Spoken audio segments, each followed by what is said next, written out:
अब परमात्मा ने आकर ये ज्ञान दिया है और यथार्थ ज्ञान को भगवान ही बता सकते हैं, जीव तो अटकल लगाया करते हैं। आप देखिएगा पवित्र चारों वेदों और श्रीमद् भगवद गीता के अंदर जो ज्ञान है वो गॉड गिवन है, और परमेश्वर कबीर जी की वाणी वो गॉड गिवन है, स्वयं परमेश्वर ने आके बोली है। और उन महापुरुषों की वाणी जो परमात्मा से परिचित हुए, जिनको भगवान आकर सीधे मिले, उनको अपने से परिचित करा के वापस छोड़ा, उनकी वाणी भी गॉड गिवन है, क्योंकि उनका अनुभव आंखों देखा है परमात्मा की उन वाणी से भी मेल खाता है। तो इस प्रकार जो 18 पुराण हैं उनको देखिएगा, वो जीव की सोच है। इन ब्रह्मा विष्णु महेश और अन्य ऋषि महर्षियों का अपना ज्ञान अनुभव है, वो वेदों से बहुत कम मेल खाता है। तो इस प्रकार हमने अन्य के अनुभव को अपने भक्ति मार्ग में सहयोग में नहीं लेना है, आधार नहीं मानना है।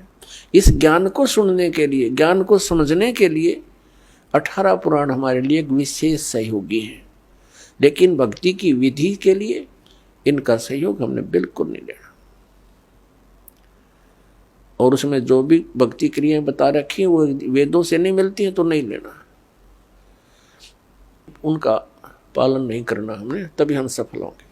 तो क्या बताते हैं, ये मनुष्य जीवन जब तक आपके पास है तो आप इससे ये लाभ उठा सकते हो। क्या बताया है कि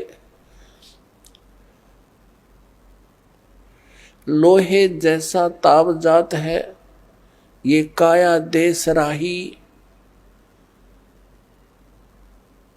और 3 लोक और भवन चतुर्दश सब जग सौदे आही।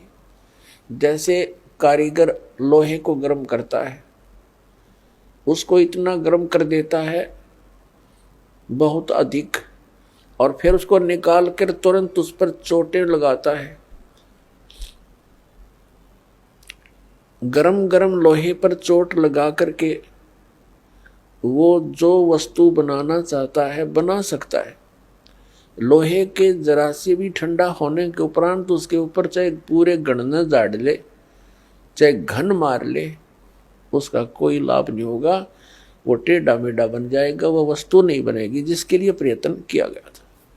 तो ये मनुष्य जीवन जिसका शांत हो जाएगा, जब तक मनुष्य जीवन है ये लोहा गर्म है, इस पर राम नाम की चोट मार के आप जो बनाना चाहते हो बना सकते हो। जब ये ठंडा हो जाएगा, मृत्यु हो जाएगी, फिर कुछ नहीं हो, चाहे पाछे इसकी श्राद्ध निकालते रहियो, वो तो ठंडा होने के बाद चोट मारनी है। और चाहे उसकी 13वीं करते रहियो, 13वीं 17वीं, वो तो लोहा ठंडा होने के बाद व्यर्थ प्रयत्न कर रहे हो। तो यहां क्या बताते हैं, 3 लोक और भवन चतुर्दश सब जग सौदे आही, दुगने तिगने किए चौगने किन्हु मूल गवाही। किसी ने तो दुगने तिगने चौगने कर लिए मनुष्य जीवन से सतभक्ति करके, और किन्होंने मूल का नाश कर लिया, मूल गंवा दिया, यानी मनुष्य जीवन को यही फूफर करके अन्य क्रियाओं में ही व्यर्थ कर गए, उन्होंने मूल धन का नाश कर दिया। अब भक्ति न करने से क्या हानि होगी। नर से तीतू पशुआ की जय, गद्दा बैल बनाई, ये 56 भोग कहाँ मन मूर्ख, कित कुरडी चरने जाई। पुण्यात्मा, हम मनुष्य जीवन प्राप्त करके उन सभी सुविधाओं को प्राप्त कर लेते हैं जो भगवान मनुष्य जीवन प्राप्त प्राणी को देता है। वो क्यों देता है? इसलिए देता है कि इन सुविधाओं को प्राप्त करके ये भक्ति कर लेगा, अपना कल्याण करा लेगा। जिनको मानव शरीर प्राप्त है वो उनकी ड्रेस अन्य प्राणियों से भिन्न है। ड्रेस मीन आपका ये शरीर, ये बॉडी, ये ड्रेस है, एक पोशाक है आपकी, ये स्टूडेंट की है। और जो स्टूडेंट, जो विद्यार्थी अपना उद्देश्य को पूरा ना करके, पढ़ाई ना करके सिनेमा देखता है, गेम देखता है, बाहर बकवाद करता है, तो फिर क्या होगा? वो अपना जीवन नाश कर रहा है, वो अपने उद्देश्य से भटक चुका है। और फिर क्या बनेगा? वो मजदूर लगेगा और कहीं मिट्टी ढोएगा, रिक्शा चलाएगा, पल्लेदारी करेगा। जिस उद्देश्य से वो विद्यालय में गया था उससे चूक गया, वो लाभ प्राप्त नहीं कर सका। ठीक इसी प्रकार आप जी जिनको भी मानव शरीर प्राप्त है, चाहे वो रिक्शा चालक है, चाहे कोई मजदूर है, चाहे कोई धनी व्यक्ति है, चाहे अधिकारी कर्मचारी है, या कोई मंत्री, प्रधानमंत्री, मुख्यमंत्री, राष्ट्रपति है, ये सब स्टूडेंट हैं। और जो ये भक्ति साधना नहीं कर रहे वो अपने उद्देश्य से भटक चुके हैं। माता पिता से प्राप्त उस धन का वो दुरुपयोग कर रहे हैं। हमारा माता पिता कौन है? कबीर भगवान। उसने हमें ये पूंजी दे करके आपको फ्री कर रखा है। जैसे बच्चे को माता पिता 15-16 वर्ष तक बिल्कुल फ्री कर देते हैं, बढ़िया कपड़े देते हैं, बढ़िया खाना देते हैं, कोई काम भी नहीं लेते हैं, पैसे भी खूब खर्च करते हैं। तुम किसी प्रकार अपना उद्धार करवाओ, अपनी शिक्षा पूरी कर लो।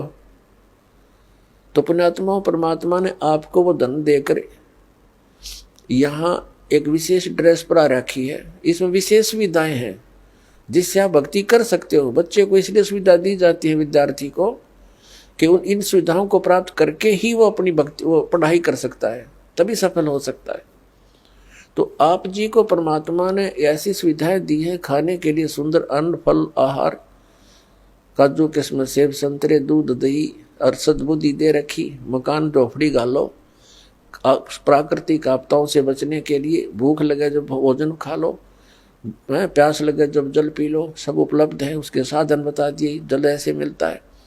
और फिर करना क्या था? बस बच्चे पैदा करो, इनको ब्याहो, इनको बस पाल पोस दो, फिर मर जाओ। क्या यही काम था इसका? ये तो पशु पक्षी भी कर रहे हैं। इसके साथ साथ एक अनिवार्य कार्य था जिसका हमें पता चलकर भी हम इस पर नहीं चल सके, क्योंकि संत साधु जन जितने हैं वो बताते हैं, समझाते भी हैं, लेकिन उनके वचन में शक्ति नहीं, उनके पास वो पावर नहीं, उनके पास वो भक्ति मंत्र नहीं जिसे प्राप्त करके प्राणी फिर आगे इस मार्ग को आगे चल सके। जिस कारण से अब मानो नास्तिकता की ओर बढ़ रहा है।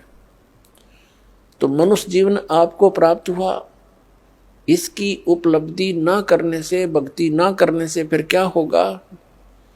नर से तीतू पशुआ की जय गद्दा बैल बनाई, ये 56 भोग कहा मन बोरे, कहीं कुरडी चरने जाई। पुण्यात्मा, जब तक हम सत्संग नहीं सुनते तब तक हमारे ऊपर इस काल के माया व रूपी भांग का घना नशा होता है। कबीर साहब कहते हैं, कबीर ये माया अटपटी, सब गट आण अड़ी, और किस किस न समझाऊं या कुएं भांग पड़ी। जिस संसार में हम रह रहे हैं, यहाँ प्रत्येक व्यक्ति के एक ही विचार हैं और एक जैसे ही उसकी गाइडलाइन होती है अपने बच्चों को, कि भाई अपना बच्चे को शिक्षा के लिए भेजते हैं तो भी उद्देश्य यही बताते हैं कि तेरा रोजगार ठीक हो जाएगा। यानी जो भी ट्रेनिंग हमें मिलती है, रोजी रोटी और कपड़ा और कोठी, इनके बनाने की ही मिलती है। तो उस समाज में रह कर के आप अपना उद्देश्य भूल चुके हो। सत्संग में आने से कुछ समय आपको भगवान देता है, निश्चिंत होकर सत्संग सुनते हो और बहन भाइयों से मिलते हो, उनसे भी आपको फिर धीरे धीरे ये ज्ञान सुनने को मिलता है, तो आपकी रुचि बन जाती है। तो परमात्मा क्या बताते हैं कि आप मनुष्य जीवन प्राप्त हो, आपको कितनी सुविधा प्राप्त है।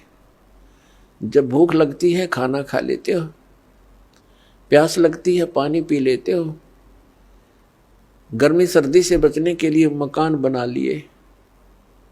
ये वैसे मकानों की आवश्यकता हमने इतनी चाहिए थी कि आवश्यकता से अधिक ना बनाए इनको। ये हमारा भक्ति बाधक है। जो भक्ति करना चाहते हैं, मोक्ष कराना चाहते हैं, तो उनको इन सब नियमों को फॉलो करना पड़ेगा जो बताए जाते हैं, क्योंकि वो भक्ति में बाधक है।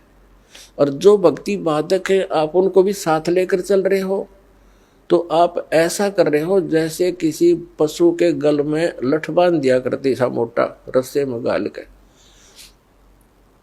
अब वो चल नहीं सकता उस स्पीड से जैसे उसे चलना चाहिए, चला गट्टियां पर लग गए। तो आप जी इन मर्यादाओं को पालन ना करके और भक्ति रूपी मार्ग पर चलने की चेष्टा करोगे, आप नहीं सफल हो सकते।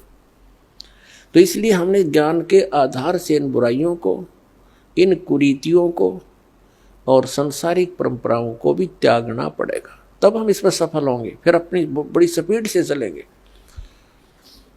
जैसे मकान बना लिया, ठीक है, आजकल परमात्मा ने दया कर रखी है, बढ़िया सुविधा आपको प्राप्त है, मकान बना लो, जैसा आवश्यक हो उतना ही, केवल उसी के लिए कि बढ़िया कोठी बनाऊं, लोगों का प्रशंसक बन जाऊं।